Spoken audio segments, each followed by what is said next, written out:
আমরা খুশি আপনাদের মাঝে আমরা আছি। মানুষকে বিভিন্ন প্রলোভন দেখিয়ে প্রথমে আমরা চালের কার্ড করে দেব। আপনারা ৬,০০০ টাকা দেবেন, আমরা ২৪ মাস আপনারাকে চাউল দিব। প্রতি মাসে ৩০ কেজি করে ২৪ বার দেব। আর একটা অফার ছিল যে যেদিন চাউল দেওয়া শেষ হবে ওই দিন আপনারাকে ৪,০০০ টাকা ফেরত দেব।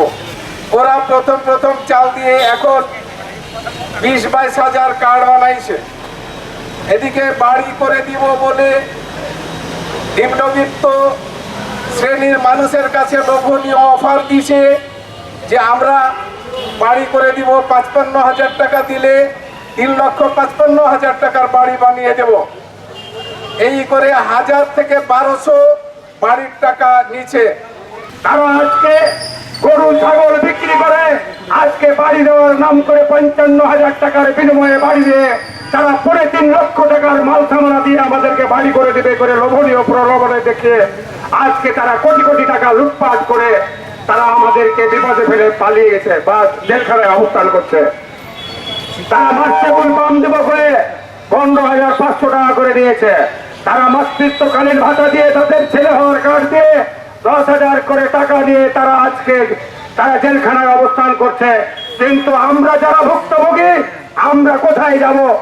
এই আসানে মিতুল এবং জেসমিনকে কোটি কোটি টাকা দিয়েছে আর তারা কোটি কোটি টাকা হাতিয়ে নিয়েছে। লাস্টে আমও গেল ছালাও গেল, মুক্তারা শুরু করেছিল প্রসূতি ভাতা, আবার বাড়ি করে দিবে, মোটর দিবে, বিভিন্ন রকম ভাতার নাম দিয়ে তারা কোটি কোটি টাকা মানে মুক্তারাজের রাজনীতি এবং সেটা স্বচক্ষে জমিনে নিয়েছে।